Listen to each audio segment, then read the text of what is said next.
Hello. How are you? Good, all right. How are you? I'm doing very good, thank you. How was your walk? Shorter than usual. Yeah. Yeah. Why was it shorter than usual? Started getting a little dizzy. So I don't know. Do you have water? Yeah, I've got water, but okay, find my keys. But anyway, I don't know. Just usually I think I'm kind of out of shape today. Honestly, it's been a month or two since I've been hiking. Okay. So I mean, That'll do it. yeah. And it's actually getting quite hot the last probably 30 Yeah. minutes. It's jumped up at least 5 degrees. So I decided to come down when I felt it getting hotter. I went up to, you know where the trail splits to like the juniper, no, not juniper, on a map I could show you, but you know where it goes from the main loop and then it splits to like the trails You up can go there? further up and out, that Right, one? those, right where it splits. Water? Is that called the water one? The water trail? No, I actually went up, so you go up this way, then you go this way. The water trail's this way on the main loop. You go this way, and you keep going up, and it's quite a climb actually, but then there's a split. You can either keep going all the way around for the main loop, or you can go to the other trails up here, and that's where I just turned around. I was like, this is too much today. Yeah. I would normally ask if you would like to participate in a 5-minute interview, but if you're dizzy, I'd rather maybe get you some Well, what more. is it for? It's for a hobby that I have where I have short chats with strangers. Everyone has beliefs, and Yeah. many people think that their beliefs are true. So we pick one of them, Yeah. and then I'll just ask questions to test the methods you use to conclude that the belief is true. Interesting. Okay. Yeah. Go ahead. You want to do it? Yeah, sure. Are you okay if I record it and live stream it? Sure, I don't really care. What is this for? It's for, I call it a hobby, but I've been doing it for about 3 years. Okay. And at the end of the talk, if you're not comfortable with it, I won't use the footage. I'll give you a card at the end. Sure, why not? Okay. Thanks. What's your first name? My name's Katie. Hi, I'm Anthony. Nice to meet you. It's a pleasure. Is it with a K? Yes. I-E? Yes. Okay. So, yeah, we can get in the shade. Yeah. So, like, with all that being said, oh, no, just preface this. We could pick any topic you want. They tend to go supernatural, like magic or ghosts or karma or God. Right. And I'm not going to tell you what to think. I'm going to just ask questions. And Okay. so it should be pretty interesting. Oh, is this on camera? Yeah. Oh, Lord. Okay. Yeah. I could- look like shit, but that's You look okay. fantastic. Okay. I could also blur your face or not use the footage. It's up to you. You can blur my face, that's fine. Okay. Okay, Katie, so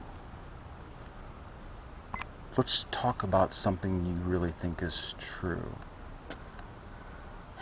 That's a hard one because, well, I'll tell you something I at least used to really believe was true because lately I've been questioning it, but the only reason I've been questioning it is circumstances. And the thing is, I know true in my heart that it's, regardless of circumstances, it is, it really is true. So I believe in God. I believe there is a higher power out there. And the reason I believe that, there are actually a lot of reasons I believe that. Number one, you look around you. First off, I don't really see how all this just came to be out of a bang, you know, like, I understand people have these scientific beliefs and these theories about, you know, Big Bang or something just randomly happened and then evolution just kind of occurs naturally and stuff. And, I mean, I get where they're coming from, sort of, but not really. Because all my life I've been taught one way and then I, like, go to college and then I'm taught another way. And so that's why I question it sometimes, because so many, so many things try to point me out of the direction of there's a God. But then I keep coming back to the realization that there has to be. Because how you even look at the human eye, for example, just the human eye. There are so many different parts of the human eye. How do they function so well and just, it had to have been designed, is what I conclude. Because I don't understand how that could have just, oh, look, there it is, and then it just evolved naturally on its own. Let me ask you a question. Okay.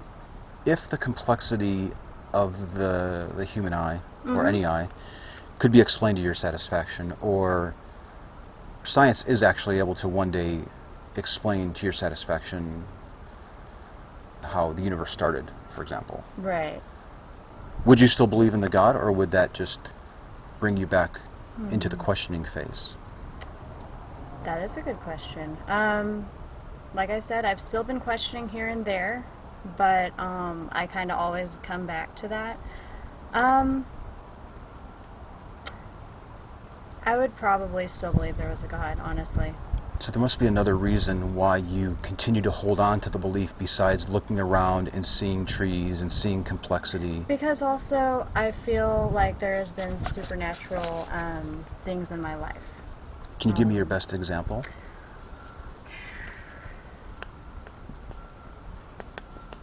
Well, once I was hospitalized and didn't think I was going to make it. And yes, science can, oh yeah, science did this, science did that. But I prayed to God that I would get better. And within a day, I was pretty much better. So I felt like that was an answer to my prayer. Possibly, yeah, it could have been partly science, you know. It could have been mostly science. But, you know, with the doctors helping me and everything. But I feel like there was an element of something supernatural in that too. Just that I felt like he was kind of holding my hand, you know, while I was going through that, you know. I don't know how better to answer that, except that there's been another time where I was in a car crash. I should have died, and I didn't, wasn't even hurt. It was a flip over car wreck, and I was going 75 down the highway, just flipped it over, and literally I should have died in that wreck. I walked out of it, I was fine. They tried to take me to the hospital. They did take me to the hospital in an ambulance. I was like, I don't need this ambulance, because I just had like a seatbelt burn on my chest, and that was it. Literally, that was it. And Okay, so I felt like that was a miracle. Okay, thank you. So I've got two examples now where you've had horrible things happen, Right. being hospitalized and then having a very serious car accident. And I'm really sorry that those things happened to you. That's okay. It's part But of you it. said something interesting, that when you were in the hospital, you were surrounded by science, and then you made this prayer. But it sounded like you were saying it could have been the doctors, it could have been the medicine, it could have been It the could have treatment, or it been could have that. been the prayer. Yeah, it could have been either, really. And that's where I get to questioning again sometimes, you know. About the car accident, That I feel like was a miracle. if we had statistics on the survival rate of rollover accidents in your city, with your age, Right. and all your attributes, and the kind of car you were using, and the weather, and all this stuff, and we found out that it was actually pretty commonplace to survive it. Right. When we think about these experiences that you've had, are these the ones that keep you holding on to the belief, or is there something else? I think it's also that I trusted in Jesus as my Savior. And so because I did that when I was a child, and I just kind of held on to that my entire life, and even when I've doubted, always come back. I always do. And it just, it's like when there's nobody to talk to, it's like he's the one who will listen. And yeah, sometimes I'm like, is he really listening? Because I don't hear anything, you know. But sometimes you just gotta trust, and that's the whole thing that the Bible tells us to do, is to trust. And you know, I could quote all ton of scripture, but I'm not going to do that to you because I know you're not interested. But anyway. Can we talk about the trust that you have in Jesus? How do you know, Katie, that you're trusting in something that is actually real?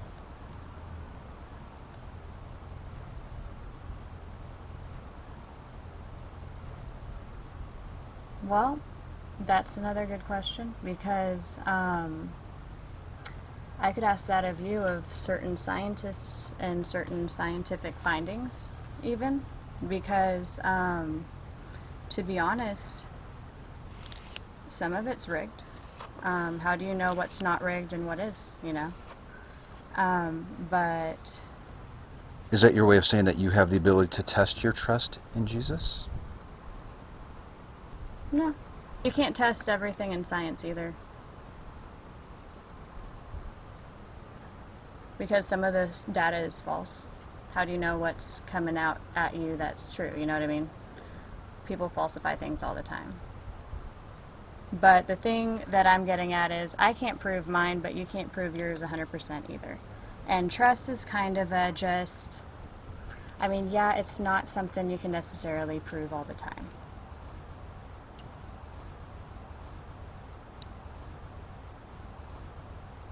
From my understanding of science, if something's not true, the scientific method is designed to suss those things out, so that Right. if somebody was falsifying data, Then they'd find him. we'd be able to find it. So there's a testing component, there's a Right. review component, there's this falsifiability component to it. Right. So... Do you have the ability to determine that what you're placing your trust in is actually not real, that it's not true? Do I have the ability to determine that? Well, from what I've been taught as a child till now, not really. Honestly, it's just been what's kind of been fed to me, and then I did trust in Jesus, so I did believe it's real. It's a belief. It's not that you can 100% prove it, because He's invisible. He's around us, but He's invisible. I mean, you can't prove something that's invisible. Can we, we know the air's there, and we know the wind's there. We see what it does, right? Through the trees, it blows through the trees, it does things. Blows the clouds around. That's kind of how I think of God. Like, He's there. You see, like, creation. I call this creation. I don't call it, evolution. With those examples that you gave earlier of praying, going to the hospital, there was no way to really tell when you survived the car accident. Right. Maybe there were statistics to show that it happens all the time. So why are you going on this mission? Are you trying to prove that there's no God, or what are you trying to prove here? I'm just wondering why you're personally doing this. I'm trying to take a neutral stance on it. Okay. Because what I find, I don't know if I mentioned this, but what I find is that the beliefs that people hold, especially these deep ones, Right, like right. God's, when I start asking questions, it tends to become apparent that the reasons people are using to conclude that these things are true Could be concluded a different way. Like, could be something else, is what you're saying, right? Yeah. Like, for Gotcha. example, you said something really interesting. These beliefs were fed to you as a child. They kind of were, yeah. And honestly. like, I've been doing this for quite a while, Uh-huh. and it's very common for me to hear this from Hindus and Muslims and pagans. A lot of them were fed it as a child, And some of them maybe not. Maybe not all pagans, they just kind of go to that. But Can these beliefs that you're holding really be true if they're so largely dependent on what was fed to you as a kid? I think they can. I don't think my parents would try to feed me something wrong, but maybe they were deceived as well. I mean, there's a possibility. And I have looked into the possibility that, I was taught as a kid that the Bible was 100% true, but I've looked into the possibility of conspiracy theories and stuff like that, whereas supposedly the Freemasons or whoever actually changed the Bible to, like, Revelation. for example. Have you read that? No. Okay. So it predicts a lot of different things, and a lot of those things are happening now, actually. And I think there might be a possible theory out there that the Freemasons actually changed that to make it so that Christians just kind of go with the flow, say, oh, this is just the end times, and they don't try to stop it. You know what I mean? I see. To pacify them or something. Right. So that's a possibility too. Yeah. So let me just say, we've talked about, and we've hit our 5, but that's okay. we talked about so many different beliefs. Right. And I guess what I'd like to perhaps leave you with is Okay. this question. Whether you think prayer works, or you have the ability to survive terrible car accidents, or Right. that you are trusting in something like a God that really exists, Mm-hmm. or these other things that you've just mentioned too. Right. If a person doesn't have a way to test those things, should they be confident that the belief is really true?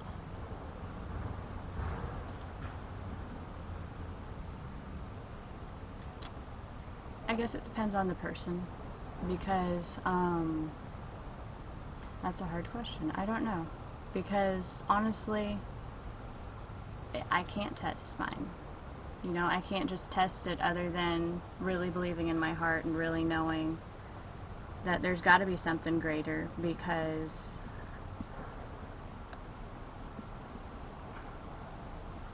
you just writing down the negatives here? I can't. You said you were unable to test it? No, you're not able to test it. But it's a belief that I have, you know? And sometimes I question it, and I've been questioning it a lot lately, you know? And it's hard to question something like that when it comes to, why am I getting emotional? I don't know, I guess I just feel like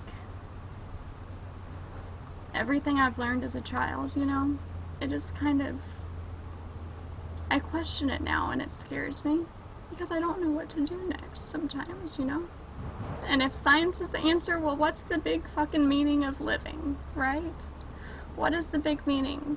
I mean, there's got to be a greater plan, because if there's not a greater plan, why are we here? We just live, we die, and what's the point? So I've got to believe in a greater plan, you know what I mean? If I had some tissue, I'd offer it to you. I mean, I've got to believe in something, or at least somehow make this world a better place. It's so sad to live in. There's just so much sadness and death and horrible things that happen, and I just feel like somebody's got to do something about it, there are different groups, you know, that are doing things about it, but I've always come back to Christianity because I've held those beliefs, and also because I feel like, I don't know, I just feel like it's important to do something great in this world, and I feel like Jesus might be the answer, and so, I don't know, that's about it. I appreciate your honesty. I'm sorry. And no. It was a wonderful talk. I don't normally say this on my talks, but I think it's important to at least mention it.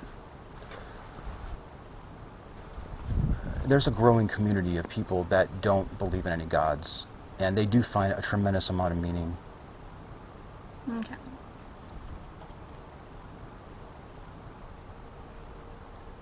Okay. Well, I'm good. I've got a card. Okay. It's got my contact information on there. Okay. Can you blur out my face, please? Of course. Like, for real? Sure. Okay. Are you being honest with me, or are you just saying you'll blur it out? I don't even know if I'll use the footage, but if I Okay. just decide to, then of course I'll blur it out. All right. Thank you. You're very welcome. I don't know why I got so emotional there. I don't know. I've had lots of talks because I've been doing this for a while, and sometimes it does go emotional because sometimes people are faced with the possibility that they might be believing something that's not true. Right. And that's a tough thing to deal with. There are organizations that are designed to help people that are going through that questioning phase, that are doubting or that are challenging the beliefs that they were raised with. Okay. So there are communities out there for people that are doing that. But I admire people that do it. I do, because it's a tough thing. It's a tough thing to address a belief that you might have thought for the longest time. Yeah. Like, I even go to a church right now over here, and I'm just kind of like, I don't know. Like, I like it. It's just, I mean, I still question, you know? I go to the church, and I try to sing the songs, I try to really worship God, but I haven't felt like I've been really in tune with Him in a while. So, I don't know. It's hard to really tell sometimes. So, Well, okay. thank you very, very much. I really enjoyed talking with you. Yeah, I enjoyed crying. Not really. All right, well, you have a good day. Okay, you too, Katie. Bye-bye.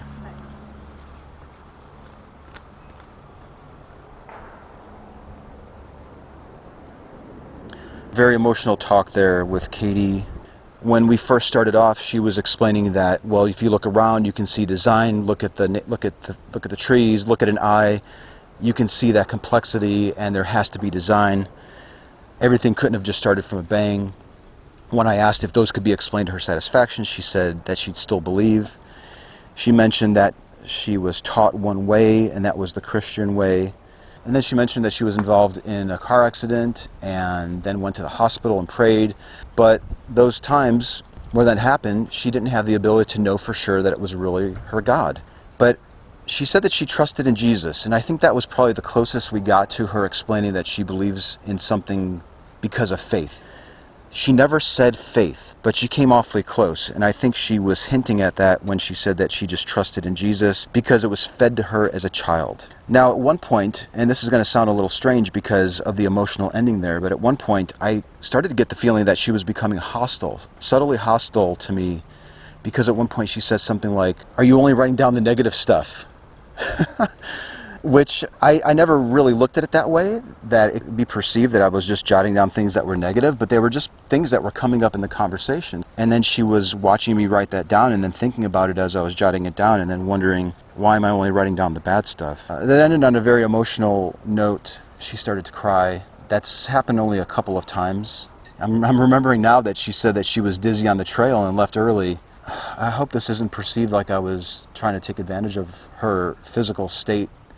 And then, if you recall, I did something that I don't normally do, which, when we're doing street epistemology, there's a complaint that we're proselytizing for atheism, that we're trying to convert everyone to atheists. So I was a little reluctant to offer her resources that are available to people that are questioning, but it seemed appropriate in this case. So if anyone has a problem with that, that's just tough, because I felt like she needed it, and I'm glad that I mentioned it. And she has my card, and she can email me if she wishes to speak again.